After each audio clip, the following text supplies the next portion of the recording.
Futuros doutores, futuras doutoras, queridos alunos aqui do Explique Direito, estamos de volta aí na nossa terceira aula do nosso curso de recursos. E agora a gente vai começar aqui a aprender acerca dos princípios. Então vem comigo para a gente já começar a aprender aí essa maravilhosa matéria, não é mesmo? Então vamos lá.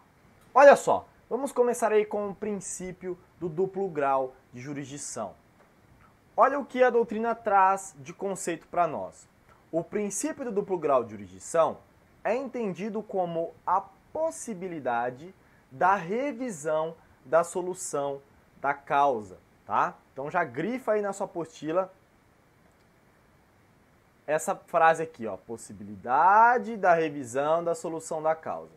Ou seja, a permissão de que a parte possa ter uma segunda opinião concernente à decisão da causa. Então, o princípio do duplo grau de jurisdição, ele dá a você, sucumbente, né, ou ao seu cliente, a possibilidade de ter aí uma nova decisão, uma segunda opinião sobre aquela determinada matéria que o seu cliente esteja discutindo no Poder Judiciário, tá bom? Então, o duplo grau de jurisdição, ele é de extrema importância no nosso ordenamento jurídico.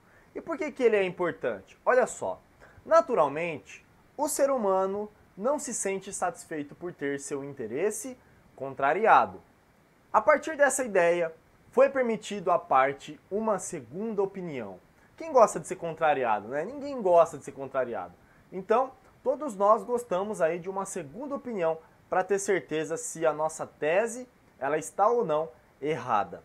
Continuando aí, ó, diante dessa decisão desfavorável, essa possibilidade de reanálise emite confiança às partes do processo.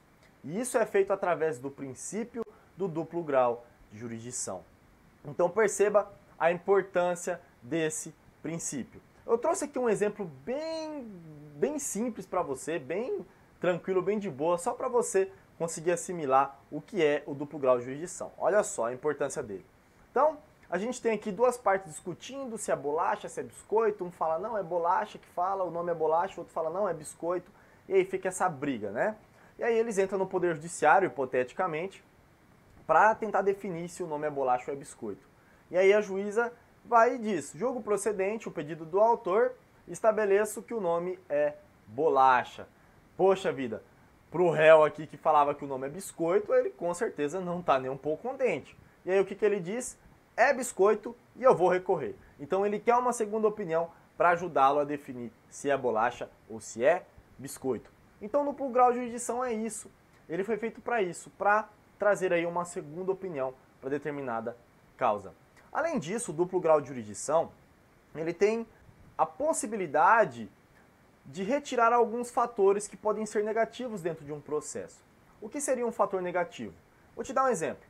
O fator psicológico de um juiz. Sim, exatamente isso, o fator psicológico. A gente sabe que cada um de nós tivemos uma criação, uma cultura. Nós temos aí costumes diferentes. Você tem um costume, eu tenho outro costume. E assim a gente segue a nossa vida, né? A sociedade é isso. Cada um com seu costume, vivendo na mesma sociedade. Pois bem, pode ser que um determinado juiz, ele tenha tido ali uma família um pouco conturbada, né? Ele tenha visualizado o pai e a mãe brigando, às vezes o pai agredindo a mãe agredindo o pai, enfim.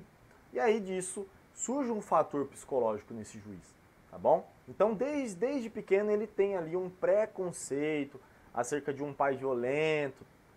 Enfim, isso pode acontecer, tá? Acontece nas melhores famílias. E aí então, no momento em que ele está diante de um processo em que o pai está pedindo a guarda de uma filha, através desse fator psicológico ele pode muito bem, mesmo sabendo da imparcialidade, ele ter ali um pouco de receio na hora de determinar a guarda para esse pai.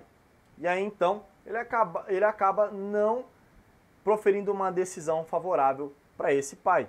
E aí é onde entra o princípio do duplo grau de jurisdição, que favorece a esse pai, que teve a decisão desfavorável, a recorrer e conseguir aí reverter essa situação no órgão ad quem, né? No Tribunal de Justiça. Então perceba que o princípio do duplo grau de jurisdição, ele traz aí, muitas das vezes, justiças. E aí, através disso, nós temos várias e várias críticas doutrinárias e eu separei algumas para vocês. Então vamos lá para as críticas doutrinárias. Olha só. Primeira crítica que existe aí dentro da doutrina é a seguinte. O recurso, conforme a gente está aprendendo aqui nesse maravilhoso curso, ele é formal. Como assim formal? Ele é escrito, tá bom? Então o recurso, ele é escrito. O recurso nada mais é do que uma peça em que você vai descrever os fatos que ocorreu aqui dentro do processo, você vai descrever se houve um errorzinho procedendo ou errorzinho judicando e vai fazer um pedido para os desembargadores. Quando os desembargadores se deparam com esse recurso formal, né, com essa história escrita, ele só tem aquilo em mãos, ele só tem os dados do processo e a sua peça recursal que está descrevendo ali aqueles fatos.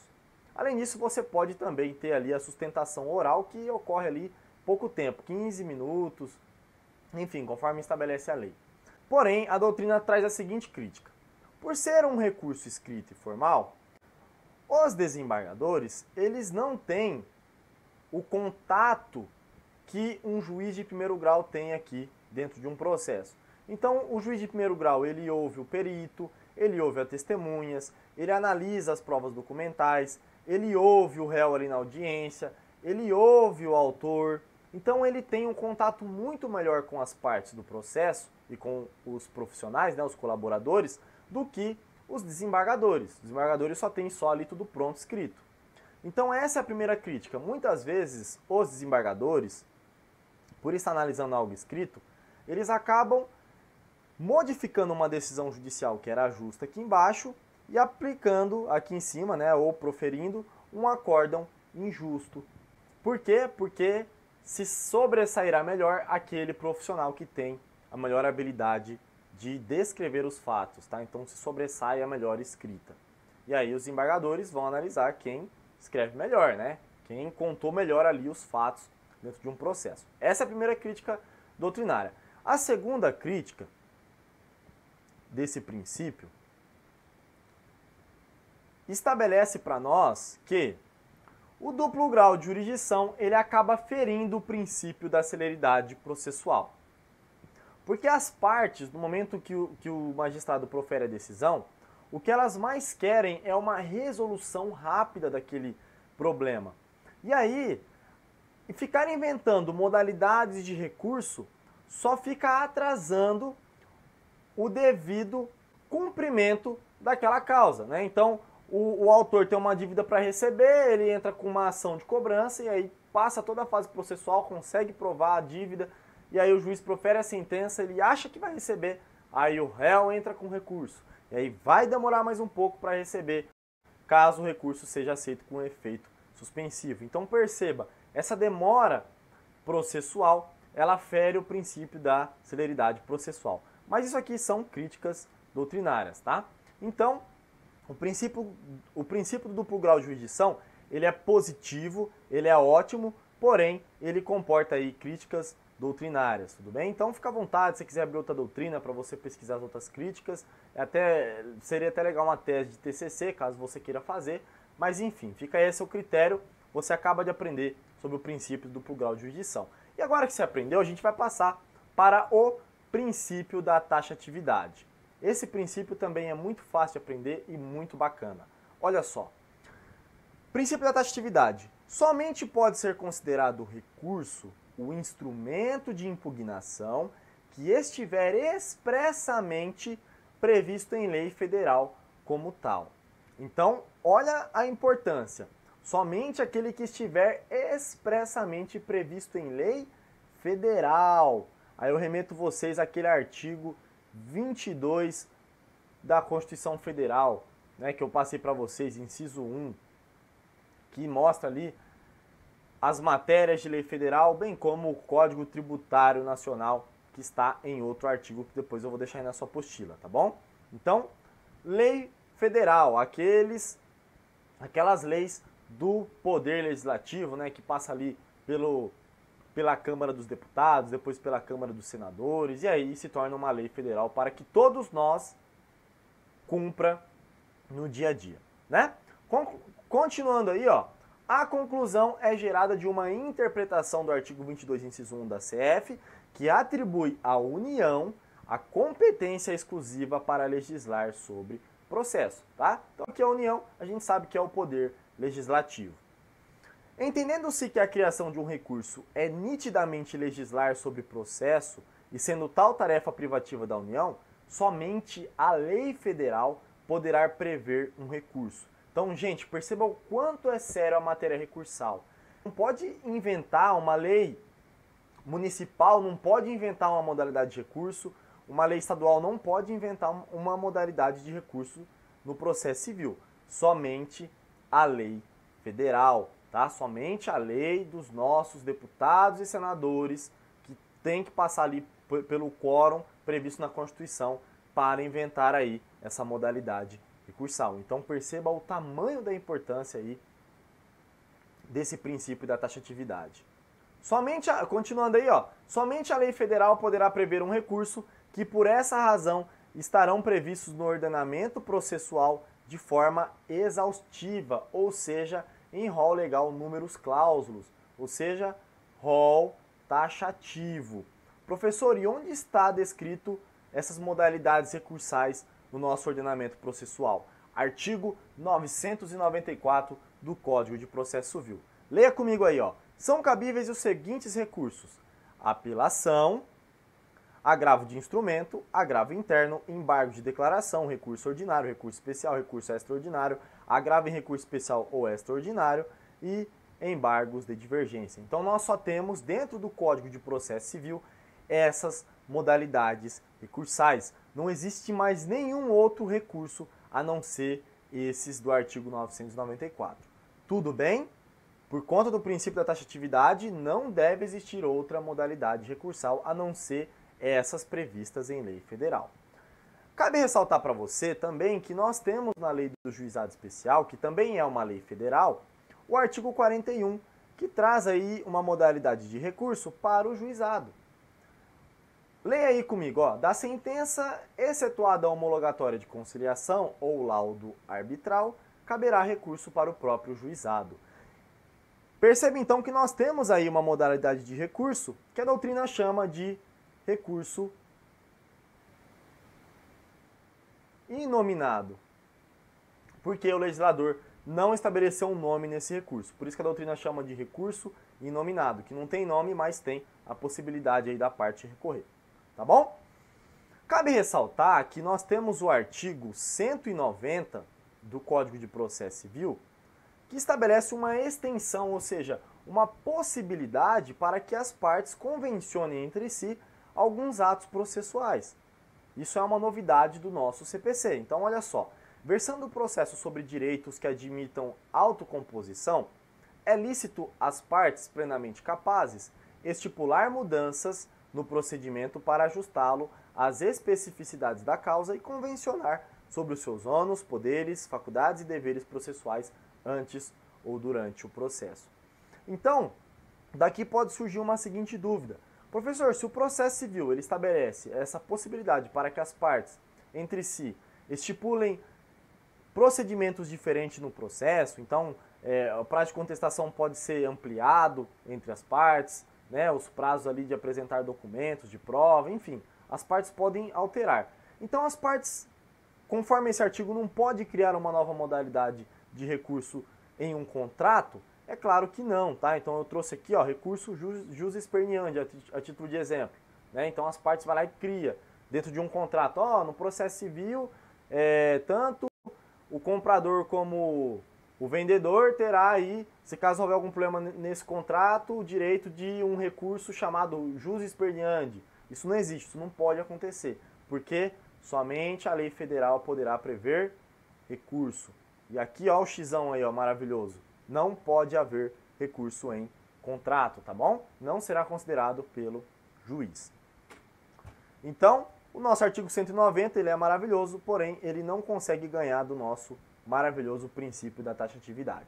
Continuando, a gente vai agora para o princípio da singularidade. Professor, o que significa singularidade? O próprio nome diz singular, né? Algo único.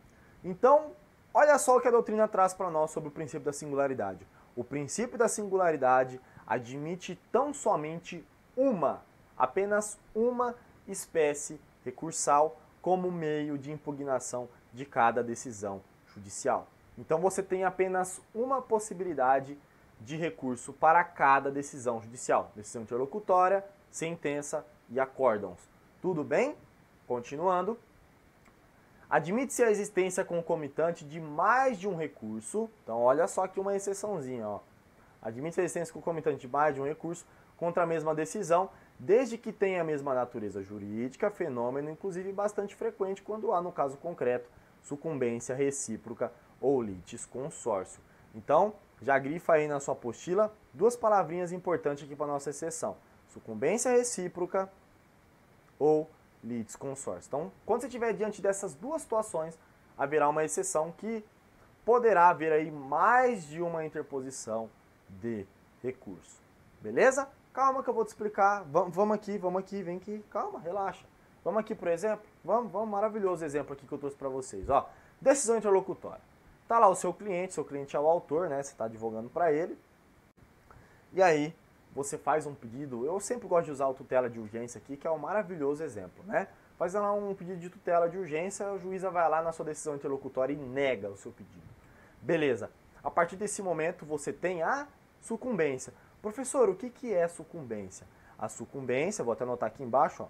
Sucumbência é igual a prejuízo, tá bom? Então, toda vez que o seu cliente sofrer um prejuízo, ele será considerado sucumbente, ok? Então, olha só, tá lá seu cliente, fez o pedido de tutela, a juíza negou. Se ela negou, seu cliente tem prejuízo. Então, nasce para ele a possibilidade de interpor uma espécie recursal. Tá vendo aqui esse símbolozinho aqui, esse bonequinho? Isso aqui representa a vidinha do Super Mario, tá? Eu quero que você aprenda, então eu vou fazer uma coisa bem legal. Então aqui a gente tem a vidinha do Super Mario que simboliza uma vida que o seu cliente tem. Então, um up, tá?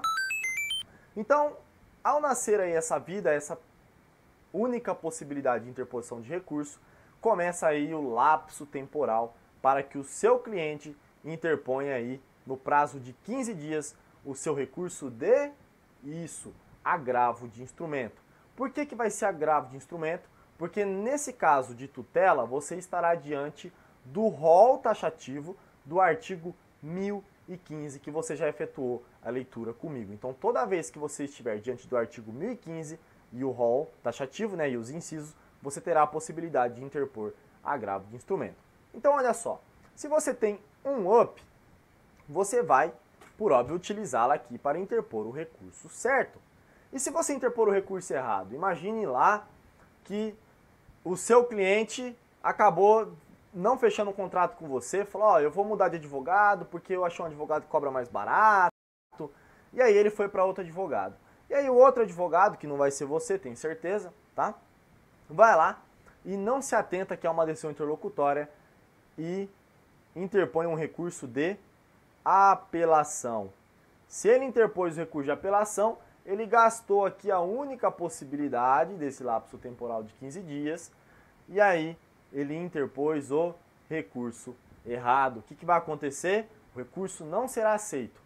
E aí, professor, o advogado pode interpor aqui no outro dia outra modalidade recursal, ou seja, tentar corrigir e interpor aqui, ó, o agravo de instrumento?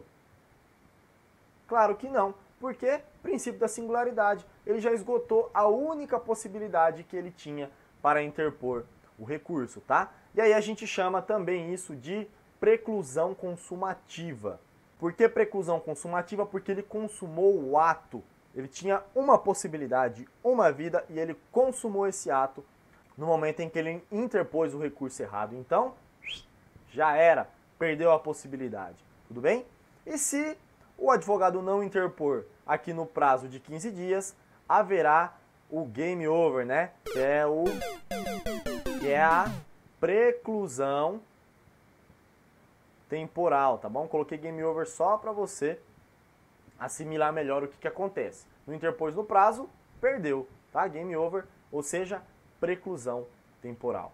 Então agora que você já entendeu sobre a preclusão temporal e sobre o princípio da singularidade, que traz apenas uma única possibilidade, é necessário que você relembre dos embargos de declaração, tá? Você lembrar daquele recursinho de embargo de declaração que eu expliquei lá nas características de interposição, em que ele pode ser oposto, pelo amor de Deus, não é interposto, oposto no prazo de 5 dias. Isso, ele é o único que tem um prazo diferenciado aí dentro do CPC. Então você pode opor ele em 5 dias. E aqui eu tenho uma informação importante para você. Então acompanha comigo aí. Vamos lá. Então, tendo aqui 15 dias, passando aí 5 dias úteis, você pode opor os seus embargos de declaração. E ao opor os embargos de declaração, existe um fenômeno processual que é de suma importância no seu aprendizado. Qual que é esse fenômeno? Ao opor os embargos de declaração, ocorrerá a interrupção do lapso temporal para a interposição de recurso. Ouviu o que eu disse? Ocorrerá a interrupção do lapso temporal. Como assim, professor? Vamos lá. Você está diante da decisão interlocutória e aí você encontra alguns vícios da decisão de omissão, obscuridade, contradição ou erro material. Relaxa que você vai aprender isso mais à frente comigo, fica tranquilo. Você encontrou um desses vícios dentro da decisão? Encontrei, professor. Então, você pode opor os seus embargos de declaração. Ao opor os embargos de declaração, haverá a interrupção do lapso temporal. Então, olha só, você está diante de uma decisão interlocutória, você opõe embargos, e aí a juíza terá que proferir uma nova decisão. Pois bem, só que você tinha um lapso temporal aqui de 15 dias, tudo bem? 15 dias para interpor o seu agravo de instrumento. E aí você vem aqui no 4º dia útil e opõe os seus embargos de declaração. O que vai acontecer com esse lapso temporal aqui restante? Será suspenso? Não. O lapso temporal sofrerá o fenômeno da interrupção, ou seja, a partir da decisão judicial nova acerca dos embargos, haverá um novo lapso temporal que vai começar do zero. Então, anote essa observação importante que eu vou passar aqui para você. Olha só, observação. Os embargos de declaração, ao ser opostos, interromperá o lapso temporal para a interposição dos demais recursos. Então, aqui no nosso caso hipotético, você teria a possibilidade de interpor o agravo de instrumento. Então, como você opôs anteriormente no prazo de 5 dias os embargos de declaração, então o lapso temporal ele fecha, ele interrompe, e assim que o juiz decidir os embargos de declaração, aí ocorrerá um novo, olha só, ocorrerá um novo lapso temporal de 15 dias. Beleza? Então, olha só, esse é o conhecimento necessário que você tem que entender aqui sobre os embargos de declaração. Bom, continuando aí, a gente pode ter aí, conforme eu havia já grifado com vocês, sucumbência recíproca ou litisconsórcio. Vamos explicar isso aqui então rapidinho para vocês, olha só. Então, imagine que a juíza, no momento em que profere a sua sentença, ela julgue parcialmente procedente o mérito. O que seria julgar parcialmente procedente? Ou seja, tudo aquilo que o autor pediu na sua inicial não foi dado. Tudo bem? O juiz deu só alguns dos pedidos, então parcialmente procedente. Se o seu cliente pede danos materiais, danos morais e lucro cessante, o juiz só dá danos materiais, então o seu cliente tem prejuízo acerca do lucro cessante e dos danos morais, não é verdade? Então, sentença parcialmente procedente. Se a sentença é parcialmente procedente, nós temos o fenômeno da sucumbência recíproca. Como assim sucumbência recíproca? Tanto o autor como o réu vão sofrer prejuízo, tá? Então, ambos sofrem prejuízo. Beleza. Se ambos sofrem prejuízos, nasce para cada um deles a possibilidade de interpor uma modalidade recursal. Tudo bem? Então, cada um poderá, no lapso de 15 dias, interpor aí, no nosso caso, como sendo uma sentença, poderá interpor a apelação. Então, tanto o réu poderá interpor a apelação, como também o nosso autor poderá interpor a apelação. Por quê? Porque eles comportam o requisito da sucumbência. Belezinha? Então, a gente pode ter aqui duas apelações, ou seja, dois recursos de apelação dentro do lapso temporal de 15 dias. Lembrando que qualquer um deles pode também opor embargo de declaração e ao opor embargo de declaração, né, qualquer um deles, tanto autor ou réu, se eles oporem embargo de declaração, haverá a interrupção desse lapso temporal e o lapso temporal só voltará a caminhar, né, a sua contagem inicial após o juiz decidir os embargos de declaração, porque os embargos de declaração eles interrompem o lapso temporal. E se nenhum dos dois interpor aí o recurso de apelação, haverá a preclusão temporal, tá? Ou seja, game over aí para quem não interpor no lapso temporal. Pois bem, agora nós iremos aqui para uma situação hipotética que pode cair em prova, pode cair na OAB, pode cair no seu concurso, pode ser uma dúvida aí no dia que você estiver atuando, né, como advogado, né, na sua vida prática de advocacia. Então, olha só, vem aqui comigo que eu tenho uma informação prévia e importante para passar para você. Olha só, imagine que a nossa magistrada, ela inclua dentro da sua sentença um capítulo de decisão interlocutória. Então, peraí, vamos voltar um pouco a história para você entender. Imagine que o seu cliente aqui na inicial faça um pedido de antecipação de tutela, tá? Pedindo para a juíza aí acerca de algo urgente. E aí, a juíza recebe, não se manifesta, passa todas as fases processuais e aí ela precisa se manifestar acerca aí desse pedido. E onde ela faz isso? Ela faz dentro do capítulo de sentença. Então nós vamos ter aí uma decisão interlocutória e uma sentença, porque haverá uma decisão interlocutória dentro do capítulo de sentença. E aí eu te pergunto, qual é o recurso que você vai interpor nesse caso? Olha só essa pergunta, hein? Pode ser pergunta da OAB, pode cair ali um probleminha para você fazer ali na hora.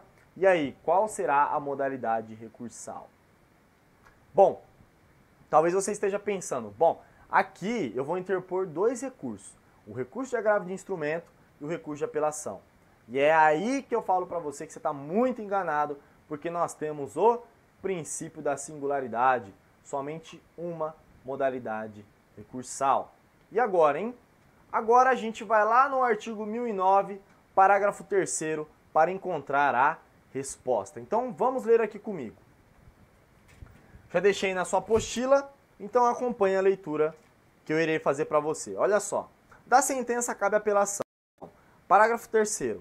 O disposto no caput deste artigo aplica-se mesmo quando as questões mencionadas no artigo 1015 integrarem capítulo de sentença. Então, antecipação de tutela, ela está dentro do artigo 1015. Então, o juiz tem que se manifestar através de decisão interlocutória dessa antecipação de tutela. E ele fez isso dentro do capítulo de sentença. Então, ele fez bem aqui, ó, nessa partezinha, ele disse sobre essa antecipação. E então, você pode ter dúvida. E agora, eu vou agravar de instrumento ou vou apelar? De acordo com o artigo 1009, parágrafo 3º, você vai interpor a apelação, tá? A apelação não é agravo de instrumento. Pelo amor de Deus, não vai fazer uma peça de agravo de instrumento na prova da OAB que você vai errar e você vai tomar uma chapuletada, hein? Por favor. Também na hora da prova aí de um concurso não vai dizer que agravo de instrumento e apelação ao mesmo tempo. É somente apelação conforme o artigo 1009, parágrafo 3º do CPC. Beleza? Então vamos fechar aqui com chave de ouro? Olha só, a última informação aí, a última exceção que nós temos do princípio da singularidade. Perceba bem, quando você estiver lá no Tribunal de Justiça, pode ser que os desembargadores, eles ao proferir um acórdão, eles violem aí uma lei federal ou uma norma constitucional. Você aprendeu muito bem comigo aqui, né, nas primeiras aulinhas, que nós temos dois guardiões no nosso ordenamento jurídico, né, na nossa composição jurídica aí do órgão judiciário. Nós temos o guardião da Constituição e o guardião da lei federal. O guardião da Constituição é o Supremo Tribunal Federal e o guardião da lei federal é o Superior Tribunal de Justiça. Então, agora que você sabe disso, você já sabe para qual órgão você vai recorrer caso haja uma violação dessas leis. Então imagina que nesse acórdão dos desembargadores exista a violação simultânea de lei federal e de norma constitucional. Então você está lendo lá e fala, meu Deus, o desembargador violou aqui uma lei federal e uma lei constitucional ao mesmo tempo. É aí que entra a nossa dúvida. Você terá, nesse caso, a possibilidade de interposição de duas modalidades recursais dentro de um mesmo lapso temporal. Escutou o que eu falei? Em um mesmo lapso temporal. Porque haverá aqui somente um lapso temporal para ambos os recursos. Então, haverá somente